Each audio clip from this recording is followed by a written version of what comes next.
So welcome to the council table, June 15th.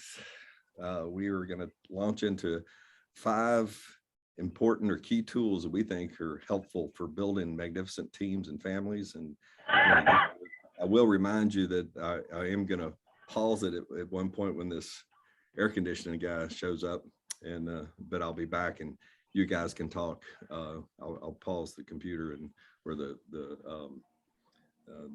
video recording at that point. But today, wanted to introduce you to some other tools that we've been doing in the transformational leadership. I call it a taste of TL because each one of these are just kind of giving you a flavor and an idea. You know, you can use them right out of the box here. But we find them really powerful. They build relationships, but we also are incorporating, if you remember a few weeks ago when I talked about being a relational leader. Relational is being able to hold intention, the ability to be transactional, get the job done, you know, even in sales or, you know, marketing, IT, all those kind of things, but also be relational. And that relational leader, I think, is, you can, again, put that in what Jesus would walk and talk. We don't have to just be, you know, oh, I got to be this warm, fuzzy person all the time. You know, we got to know how to be intention, when to listen well and just be at rest, and when to be active and go. And so that's a part of the journey we're on here today. These tools will help you deepen some of the relational values you have one-on-one with people. And again, these tools will transfer or bridge into any situation in any sphere of life that you're having an influence in. So with that, I'm gonna, by the way, any questions about past sessions or thought processes before we get into this, because it is important to understand some of the concepts that we've been through before. Okay. Are we able to get in touch with you for some personal advice in situations that aren't in regard to those lists of the leadership stuff? Absolutely. And let me bring up a point here that I rarely bring up, but just I'm learning to be better at it. You know, 99% of the time, I walk in honor, and when people say, you know, Bill, can I help you with that? I'm free to give advice or whatever. But I do appreciate it when people ask, Bill, can I pay you for that? And it's just a way of honoring one another. You know, it's a give and receive. It's not necessarily a buy and sell. So I just keep that in mind, particularly when we deal with each other off of this, you know, because I love building the connectivity under trust in this environment. So when you're talking to one another, not just with me, but just everyone, that, you know, if somebody opens a door for me, I give a thank you, because one of the little precepts in my mind is Romans 13:8. It says, "Owe no debt to anyone but love." And when I think of somebody opening a door for me, I want to be gracious and thank them and honor them for that. And at least at a minimum, what I can do is that may be an exaggeration for some, because we don't want to be burdened with this idea of everybody's doing something for me, I've got to give back. But I think just carrying that countenance of honor. So yes, please know that I love doing that. And in a matter of fact, I got a session coming up tomorrow with a fellow that I know they probably couldn't afford to pay what my hourly rate is. And I'm gonna say, hey, just pray and ask God what he would want me to have.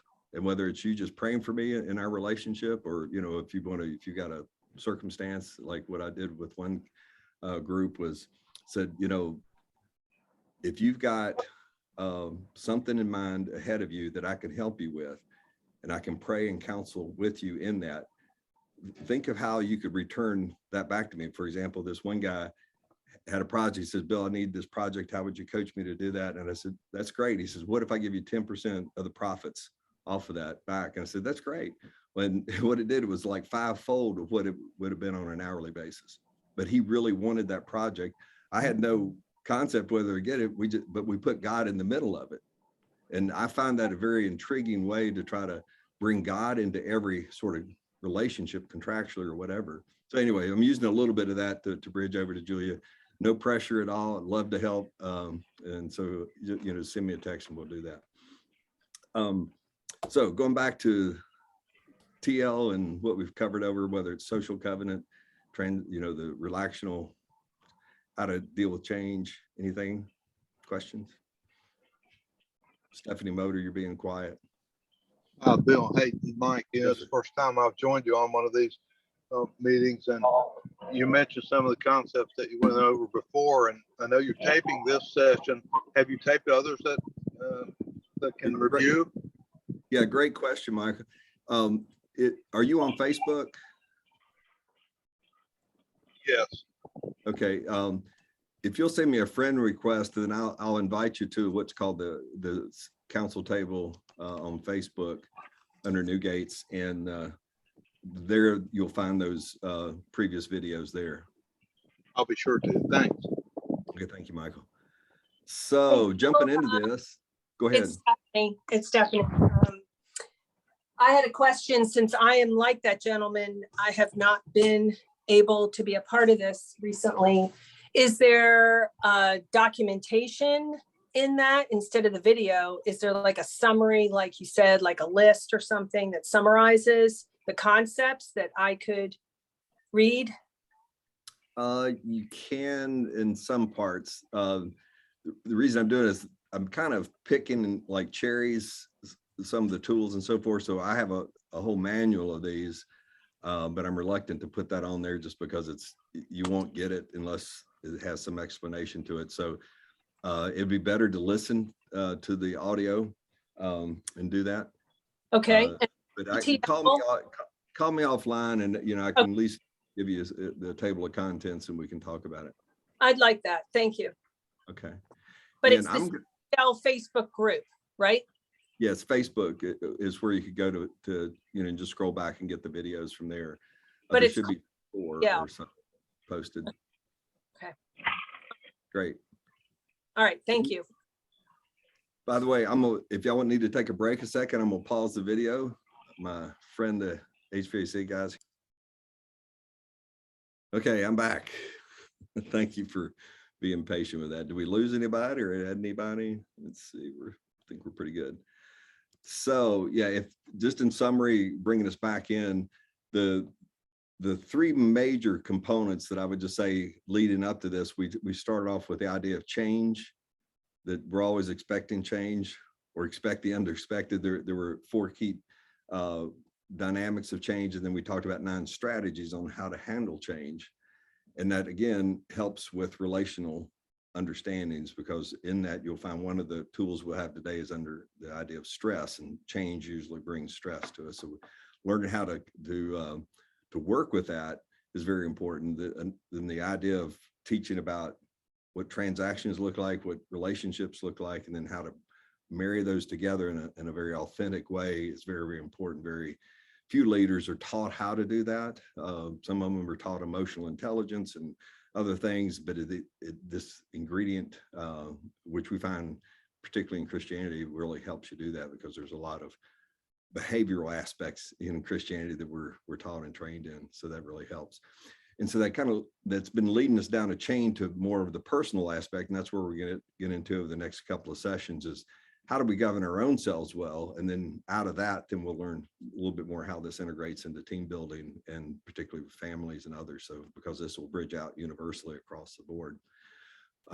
So there are 5 tools I'm gonna hopefully cover today. I may shorten on some of them and lengthen some, but we'll see how it goes. I may not get through all 5, but we'll see.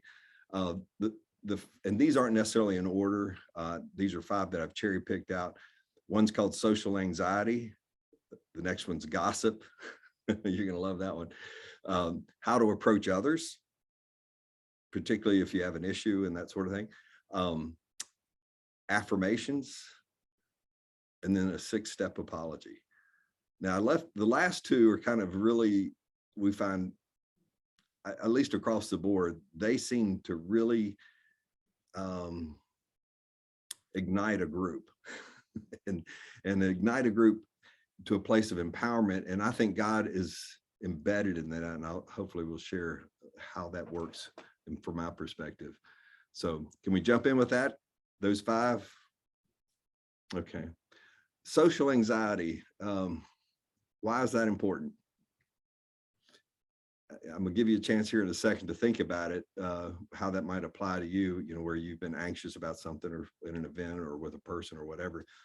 But when we encounter any activity that's unusual to us or just situations, people, whatever, there's going to be some stress, some anxiety, fear.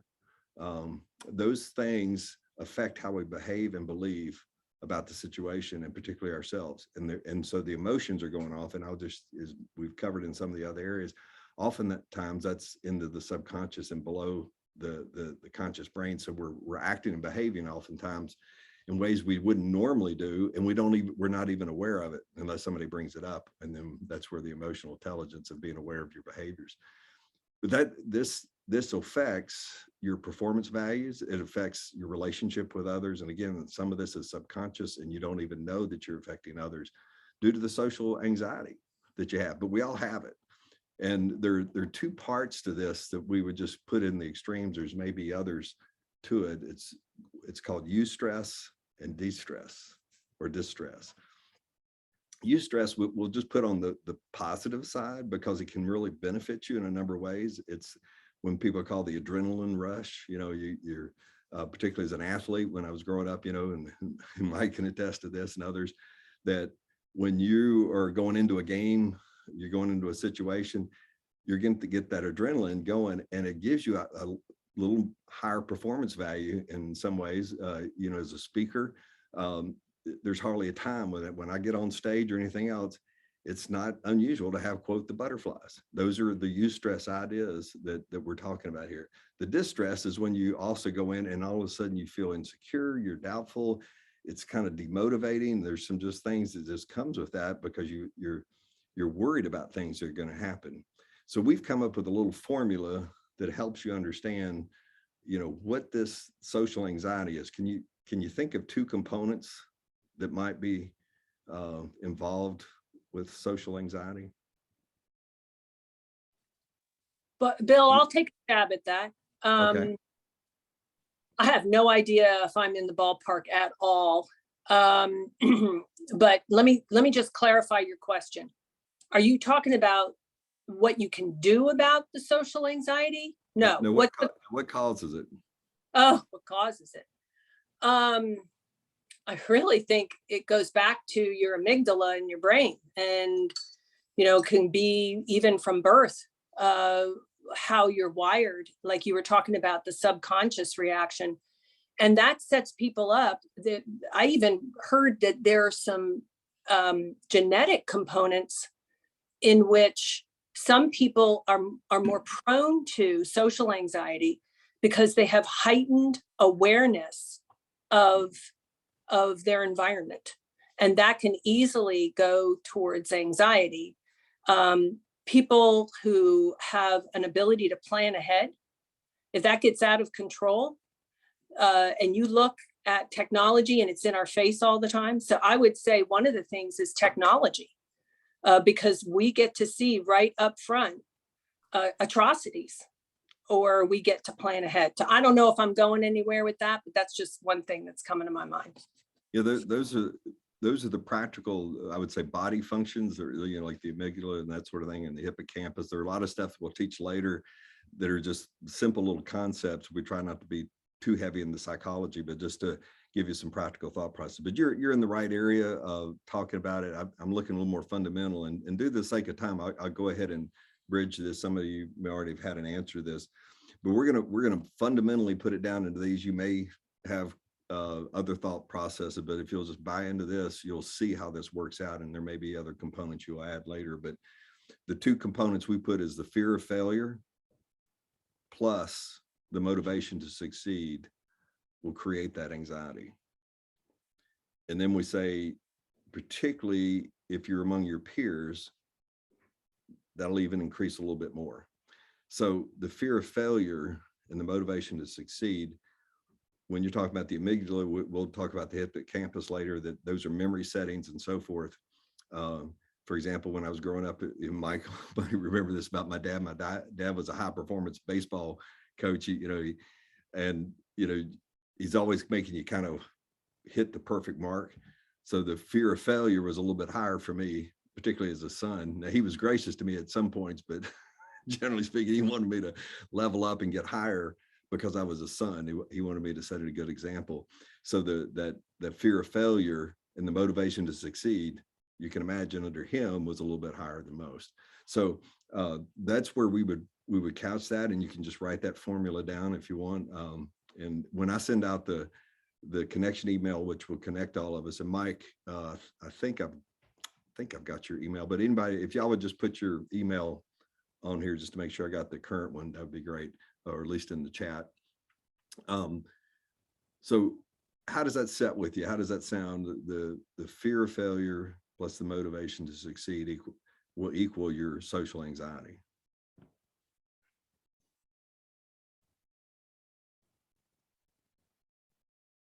There's no anxiety in this group, is there?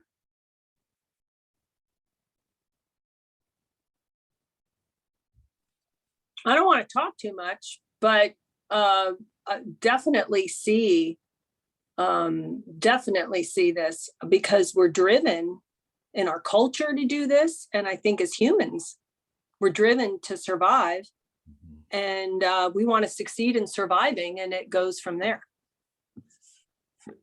And that's really good. And again, if I were to give you some examples, which I can give you many, when I'm playing racquetball, I'm still playing racquetball. I love playing it, and I'm still pretty good at it. At least my athletic ability is staying. You know, I'm not falling apart too far physically. But here's what happens: I win most of the matches, even with guys half my age, primarily because when they get behind a point or two, they're stressing, and their fear of failure and the motivation to succeed is getting a little bit higher.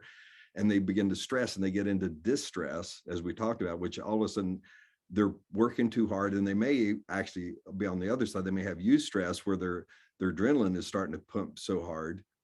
And typically, because I'm more, we'll just say mature or experienced in the game, I know that if I never quit and if I keep focused and I keep my anxiety down, as it were, I'll outperform them. And 9 times out of 10, I may not be the better player, but because of my focus and my ability to keep my anxiety down due to a bad shot or whatever, because a lot of these guys, they'll hit a bad shot and they'll be out for 2 or 3 shots. In other words, I get 2 or 3 points just because their motivation to succeed just went down, and they went, oh, I'm not going to make it. And you can see this in many things. So it's a good way to understand, for example, if you're building teams, let's talk about some of the ways that you can minimize this in a team building situation. You know, this air conditioning guy, he comes in, and guess what he's got on his chest? His name's Nathan.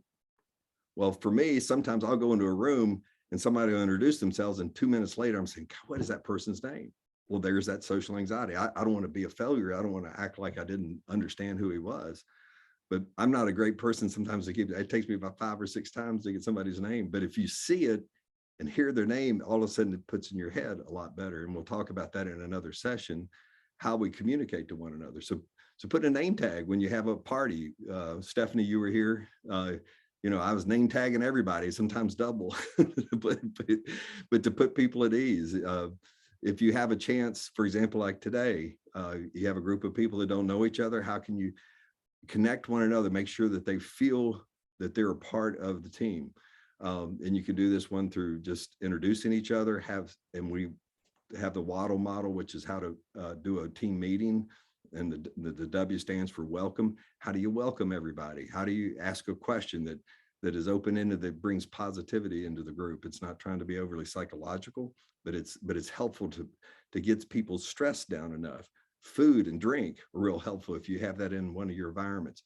In baseball or sports and so forth, is getting the team together and giving them a common vision. Anything that helps build the security within that person to say, okay, well, this is where we're focused, this is where we're going. And that's why the change that we talked about a few sessions ago are really helpful, because it'll show you those dynamics that expect the unexpected. When you're coaching, you always have your game plan, but expect something's going to happen that's going to change it. And if you get people prepared for that, their anxiety will be a lot less, and they can hear when we make a new direction, they're said, okay, yep, this is one of those events where you do that. So learning that, and Stephanie, you mentioned that earlier about that. So we can talk about that more if you have questions of how to decrease or make it easier for people when they come into certain situations. We as leaders need to be aware of how to bring the anxiety down and the trust up, And that will increase your productivity, it increases stronger teams and the relationships between the teams. Thoughts, questions, feedback, comments?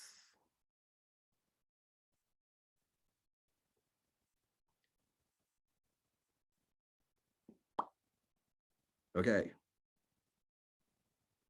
Want to go to the next one? Want to talk about a fun one called gossip? Oh my goodness. Well, hopefully you're taking notes, and again, I love it if you want to do it. I don't mind just being monologue and just keep bringing it. Gossip. Can you, across the board, tell me where you've encountered a gossip and you just made you, some people might say sick or puke, just like, oh, that was so awful. Tell me an experience or an example where gossip made you feel awkward. You don't have to give the details of the people and so forth. I'm not looking for the gossip there. I'm just looking, just tell me the situation. Okay. All right. I'm gonna roll with I tell you what, given the time period and stuff, I'm just gonna roll a monologue here. And if that's all right with you guys, just assuming you're listening, because I don't want you to miss some of these things. There are a number of situations I could do, particularly in the business realm. Let me just start with this. The research is showing, and it depends on who you're kind of looking at and how you define what gossip is. We're going to define it in just a second. But you can expect up to 10 to 20% of the employee's time in a business situation is lost due to gossip. Now, if you think from a productivity standpoint and a profitability standpoint, and you're losing 10 to 20% just because people are involved in discussions they really don't need to be involved in, then you realize that the importance of this, at least from a business aspect. And so when you're building teams, we want to build teams that are authentic, they're honest, they're honoring, and so forth. And so you can build that into your team. And we'll show this when we get into team building, why that's important, that it even transcends positional places. In other words, CEO versus worker bee, that sort of thing. It begins to transcend to where people are honoring people more than even the position they play, and that builds stronger teams. So this gossip is very important when you begin to look at it from the destructive nature that it is. So here's gossip. Gossip is defined as this, very simple: saying something negative about someone to someone else who is not a part of the problem or the solution. Now, I had a situation in my church a few years ago. I was an elder in that church, and one of the people brought an accusation against me to that pastor. Now, the pastor had the same sort of mindset that I have here in TL, and he told that person, "Have you told Bill?" He said, "No." He said, "Let me call him." He said, "Bill, I got this guy in front of me. Can you meet us right now? He's got an accusation." And we talked it through. I understood where he was coming from. I said, "That is nowhere near my concept of your reality. And let me just explain where that was." And it just solved the whole problem, but left without that pastor. If he hadn't called me, now he and the pastor would have had an impression of that situation that was not true until they heard it. Now, we know all that. We said, well, every situation has more than one opinion to it. But when we start talking to other people about a situation that we haven't talked to the person we're offended by or a situation we observed, that's where this gossip thing has. And, Satan loves accusation. That's one of his bread and butter things. If he can create that and an offense and these perceptions, if you have something that all of a sudden riles you up, I can't believe that person said that, I would just back up and say, be careful of your perception until you find the facts. And so, that's the way I roll. I had one of the neighborhood kids come a few years ago, well, it was a number of years ago, had an accusation about my son. I couldn't believe he had the guts to come up and tell me. And I said, "Have you told my son this?" He said, "No." I said, "I don't want to hear a word." And the stuff he was bringing up, I would have been glad to hear of as a parent, but I said, my son needs to hear this, and you need to hold him accountable if that's true. Now, after he went and talked to him, then I had them both come to me and I said, "Son, I want to hear your side of this and this." And he said, "No, that's not true at all." This guy's made this up. And the guy said, well, I thought you saw you do that, blah, blah, blah. See, but if I'd let that get in my head, it's just a hard thing to deal with. So my encouragement to you is an action point, an application of this. Anytime you don't feel like you're a part of the problem, you weren't in that situation or whatever, just tell that person, hey, have you talked to the person that you're offended by or saw that? And they said, no. I said, well, let me do this. I'm a good friend of yours. Let me give you 48 hours. You can set a time limit or something and say, I think it's important that you go talk to them and I'll hold you accountable. But I wouldn't entertain it. And then if you feel like you're part of the solution, that they came to you, like for me as a coach or a counselor, I say, okay, I'm willing to talk about this, but am I part of the solution? Because I don't mind being in confidentiality, but you have to agree that if I give you situations to go back and talk to that person or how to do that, you need to do it because I'll hold you accountable for it. So those are, and this is why I love parenting, because parenting often, if we're really being honest, will teach us those various things. You know, when one kid comes from the other kid, you know, blah, blah, blah, did this to me. I say, okay, let's see what he has to say or she has to say. You bring him into the room and then you find out, well, one was just mad at the other and they kind of exaggerated the point. But if we do that as families, that's why I think families are great leadership development tools or situations and environments to teach others. Thoughts, feedback, comments on gossip?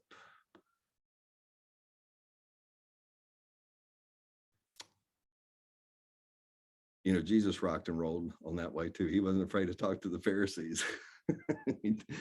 And anyway, just keep in mind all these. Go ahead. I was in a situation the other night. I was on a Zoom call and it took me a few minutes to get in. So I was the last person, I believe, to get on the phone call. And very early on, somebody decided that they were going to call me out on some things. And I just listened, but I got the sense that this person had talked to other people beforehand behind the scenes. And that made me uncomfortable. And I decided to not retort to anything that they had to say, but just to ponder it with the Lord. But it made me really uncomfortable because I think that they were talking, at least two people were talking behind my back. Yeah. And that's, and this is that, and they didn't say so, but my spirit sensed it.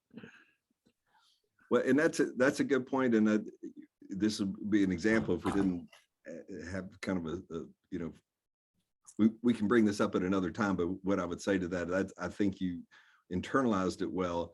There are ways to bridge this. Particularly, I love it that they brought it up in the middle of a group, because now it's out in the open and you can address it, say, you know, I see it differently than you or whatever. Can we talk personally together? And you can mentor the group by saying, gosh, I hear what you say, you know, and I don't want to hear more, but I would like to also give you some feedback on what I see. But mentor to the group how to take criticism or things like that, but also set the tone that you want to get to it personally. Gotcha. Great. Thanks, Julia. Okay. There's a little anecdote that I won't share. Well, yeah, I will too. Ford Taylor, who created this stuff, he has a way of talking about when we approach when we're in this gossip area, and he has a little thing about great people versus small people. He says, great people talk about vision and ideas. Average people talk about things. Small people talk about other people. Smaller people let them. Even smaller people join them. And even the smallest person tells others. So when you think of being a part of one, this whole thing is all cast around something negative. And so when you hear negative thoughts from somebody else, just think, Satan, okay, is this true or not? Blah, blah, blah. And if it's true, send them back to the other person. When we hear positive things, that's a whole different thing. And that's where we get to an affirmation. So I just want to encourage you, when you hear negatives, it ought to send you bells saying, do I need to be a part of this? And if so, how to move it from there. So we can talk more about gossip later. All right, here we go. How to approach others. I'm going to go real quick on this one. This is in the tone again of honoring people. It's in the area of being authentic and so forth. You can practice this in any level you want to. In other words, even the smallest thing. But if we walk again like Jesus, and I'm just using the term magnificent leader as being like Jesus, here are 4 things, 4 components you can think about. They'll come with probably initially, oh yeah, it makes sense. Oh yeah, whatever. When you think them through, just you might think of certain circumstances you may not see them applying, but I would just encourage you to write them down and meditate on them. And this is typically when you need to go talk to somebody about an issue or a circumstance or whatever, particularly if you're offended by them or something else is going on, it's just a little touchy or whatever. That's the kind of what's bringing you to go talk to that person. The first one is go in humility, which means that it's not about you. It's about you and the relationship. You really want the relationship to stay intact. So just go in humility, just saying, hey, I have this thing. I have this thought. 2, this one's one of the, it makes sense, but you have to think it through. Pre-forgiveness. Particularly if you got something that was a little offensive by the other person, you go ahead and say, you know what, I love them, I care for them. This is the key. You're going in honor and authenticity and respect to the other person. You say, you know what, I forgive them, even if it was true. I just want to forgive them because I want to hear what they have to say. And so put your mindset, instead of trying to be right, you're saying, you know what, I forgive them, but I want to hear what's going on here. Go in love, which in a sense is humility, but it's that sense of casting over the relationship, this idea, the banner of love. And again, that'll take care of the social anxiety, because perfect love casts out fear. It takes Satan out of the game because he wants us to kill, steal, and destroy. And we're saying, no, we don't want to do that. And go with 100% of the truth. Again, you have to think about this. Sometimes you don't say, how you really, this and this and this, but you go in with the facts that you know that you want to talk about. So don't hold back on the things that you want to get resolved. But you don't have to go with, like I do with my wife, I used to a lot. Well, let me explain all the reasons and blah, blah, blah, blah, blah. But it's to defend myself. And that's why the humility aspect I've had to learn to just say, you know what, I've got a lot of reasons, but they don't need, I just want to get to the facts. I want to get this relationship back. So that's how to approach others. Again, if we can talk about this, if it's a little unusual to you, but I can tell you it's made a huge difference with me and my wife and with my kids to go with that expectation of open-mindedness, humility, 100% the truth and the love, and the pre-forgiveness. And I also say, as many of you do, where I practice this a lot is when I call and get customer service. Because I have a certain thing in mind. I'm saying, this didn't happen or blah, blah, blah. Can you? And I want to tell them, and I have to go with the sense that, it may not be necessarily pre-forgiveness. It's just the idea that I want to be open. I want to hear what they have to say too, instead of just telling them, go fix it and get it done. So you may have to do that. But I just want to tell you, I try to practice this no matter what level, even how right I feel like I think I am. I have to go with that approach. All right. Last 2, I got like 9 minutes to jump into these. These are 2 that I found in all the TL tools for some reason. And I think it's a spiritual, all these have spiritual connections or biblical connections, but these 2 have lit up the room the most and have affected, if you want a profitability thing or like go-to tool to really get people going, these 2 have done it. The first one is called affirmations. And the second one is a 6-step apology. Affirmations sound just like it sounds. It gives an affirmation of somebody, but how we do it is what's missing. And I'll just say this, this would be a question I would ask you if we wanted to get a dialogue about this, but very few companies that I've been in, and even today, very few companies practice affirmations. And I've got a number of reasons why I think that. Some of it may be in the area that we've had in the last 10 to 20 years what people used to call the political correctness. And then some of it is in the sexual harassment area, but when you start doing it the wrong way, you can get pinned with some, you're coming on too strong, that sort of thing. But the way we teach it, again, under the imagery of Christ in our minds and our hearts, here's what we would say about affirmations.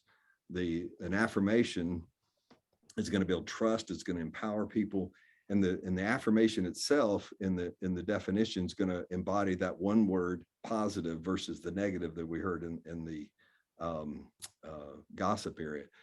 So we want to say something positive about someone directly to that person. In other words, hey, Jeff Flug, are you still there? Or I'll do Stephanie. Stephanie, all right, Jeff? I'm here. Hey, can you go live? Jeff, can you go live? See your face.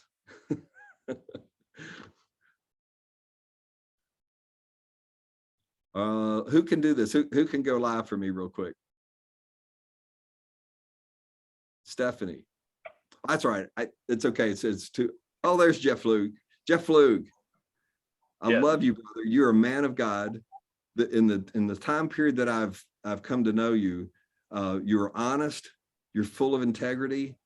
You have the best interest for your family. I know that you might say at times you're failing there and failing there, but that's because you have a high bar for yourself. You really care about people and you really want the best for them. Even when you retired here recently, what do when they call? You're back on it. You're back on your game to help out others. And so I appreciate you, brother. I thank you for doing that. And you're a blessing to the body of Christ. Thank you. Yes, sir. And I mean every word of that. And that's what we say about when you give an affirmation.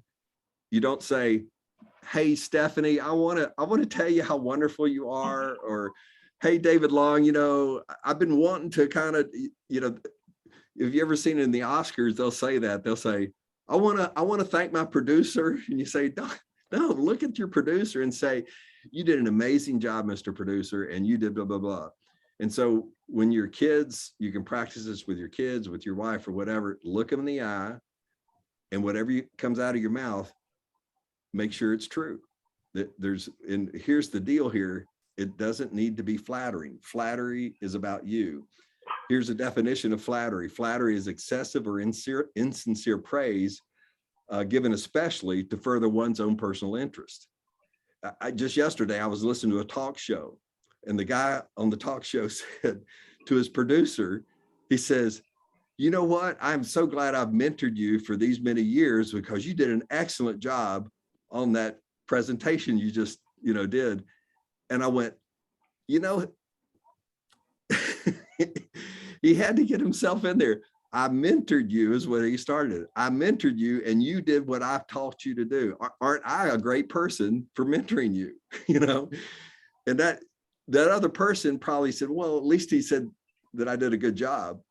But you can feel the kind of like, we need to get out of the way. We're trying to authenticate. And what's cool about this is that when we say something sincere from the heart of the other person knows it.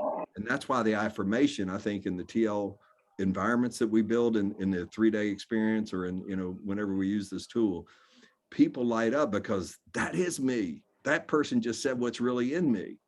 And then all of a sudden they believe in me a little bit more, saying, gosh, he's willing to tell me the truth.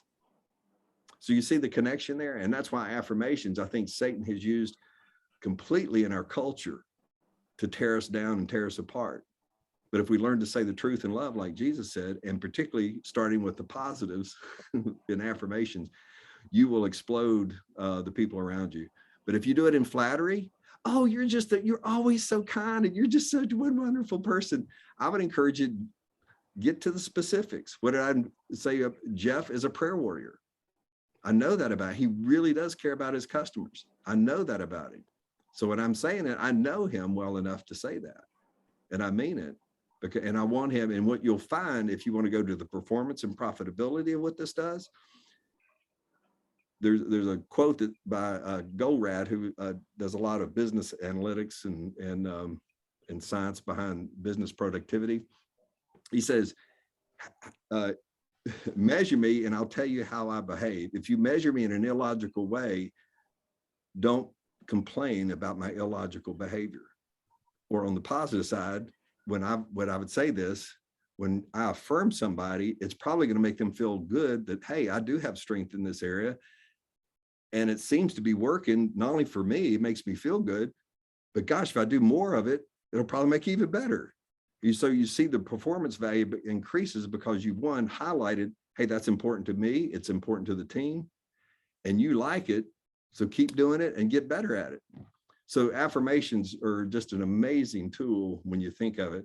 So I encourage you today, just find somebody that you have thought about or just, hey, and look for it in the environment. I do this a lot, just walking in a store, particularly with dads, with younger kids, dads are stretched, moms are stretched.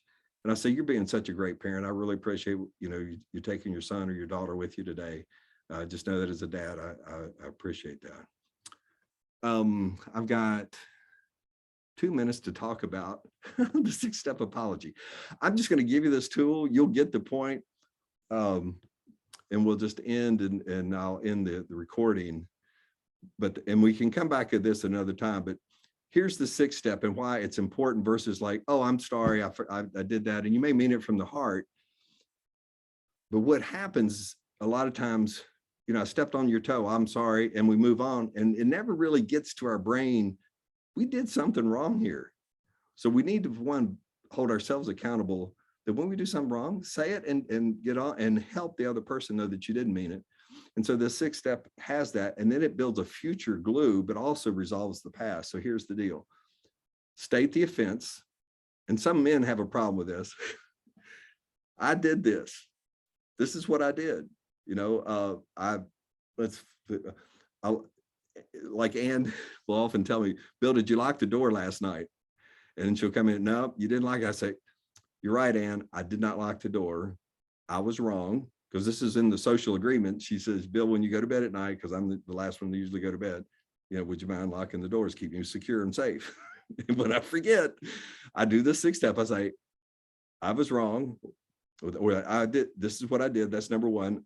I was wrong. I apologize, or I'm sorry. That's number 3.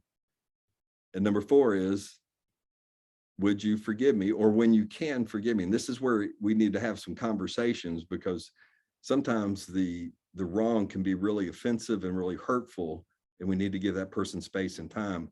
But your job, your role in the 6th step is to at least approach them to say, I'm sorry, will you forgive me? Or when you can, will you forgive me? And leave it on the table for them. If they, at that point in time, can talk about it, then your next step is, I really don't want to do that like I do with Ann. Hey, I don't want to leave the door open, but sometimes I forget, but would you hold me accountable? And like what she'll do is oftentimes I'll come down in the morning, door was unlocked. And I go, crap, I did it again. But at least she's holding me accountable and helping me, to not forget. And then the last one deals with the history. And this is why it builds strong relationships, particularly in business. It says, is there anything else that I've done in our relationship that I need to ask for your forgiveness? In the business situation, that's incredible. People don't ever expect that. But particularly in families and so forth, I've done it, and it's just amazing because it always keeps that it gives them a chance to say, you know what, a couple of weeks ago you said this, and I really want to ask you to not do that either. So when they see that you have a heart for that, it really changes the situation. There you go. 5 keys. Hope they were helpful. You can put them on your keychain. I'm gonna quit the video at this point, and you can. Matter of fact, my HVAC is calling. I'm gonna take a few minutes break with him, and then I'll be right back. And I'm gonna cut this little puppy off, and I'll be right back.